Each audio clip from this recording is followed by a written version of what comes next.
In a dramatic twist that could change the trajectory of South Africa's political landscape, a trove of confidential documents, audio recordings, and sworn testimony, collectively dubbed the Mkhwanazi Files, has surfaced, implicating high-ranking African National Congress (ANC) officials in a web of corruption, cover-ups, and power plays that date back over a decade.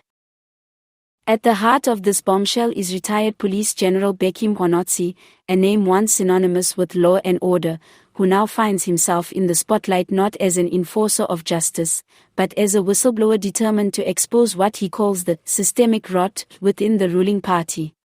His files, allegedly compiled over years of silence and surveillance, detail a series of covert meetings, under-the-table deals, and political favors exchanged in the corridors of power, implicating some of the most untouchable names in the ANC.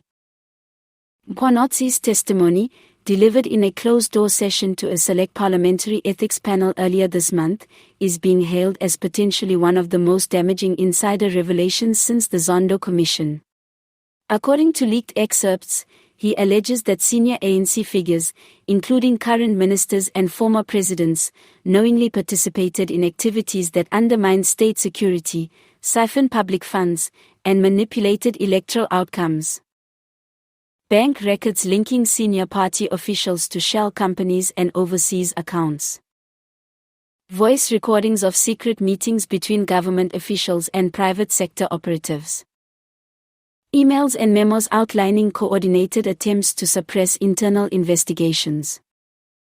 Security intel suggesting deliberate manipulation of SAP's resources during election seasons.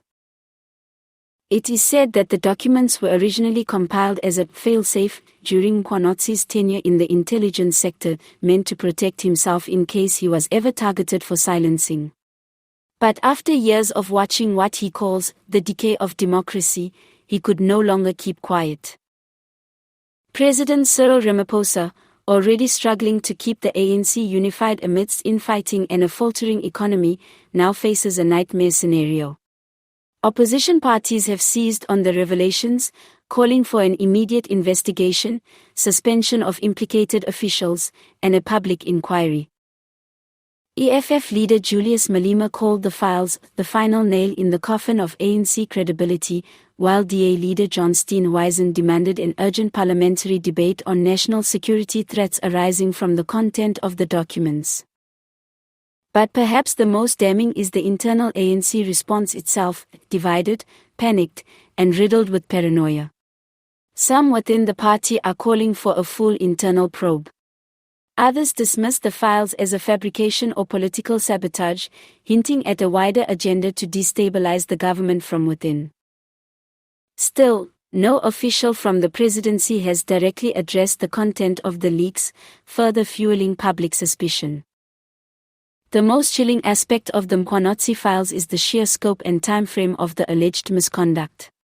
Some files date as far back as 2009, suggesting that successive ANC administrations, under both Zuma and Ramaphosa, may have allowed or participated in institutional malpractice. Insiders close to the investigation claim that the files reveal how powerful political figures influenced procurement processes, meddled with police leadership appointments, and derailed corruption probes in exchange for loyalty and silence. Mkhwanazi even alleges that threats were made against his family when he refused to shred sensitive intelligence reports in 2018. South Africans, long weary from scandal fatigue, are now watching closely. Protest movements are forming. Civil society organizations are demanding transparency. Even some ANC veterans are quietly admitting that the time has come for a full reckoning. Whether the ANC can weather yet another scandal remains to be seen. But one thing is clear, the Mkhwanazi files have reignited a firestorm of public anger and political scrutiny.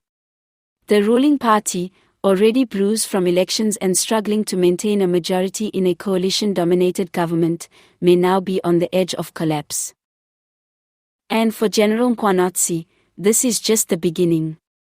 He has vowed to testify publicly, to name names, and to stand by the truth, no matter the personal cost. In his own words, I didn't keep these files to destroy the ANC.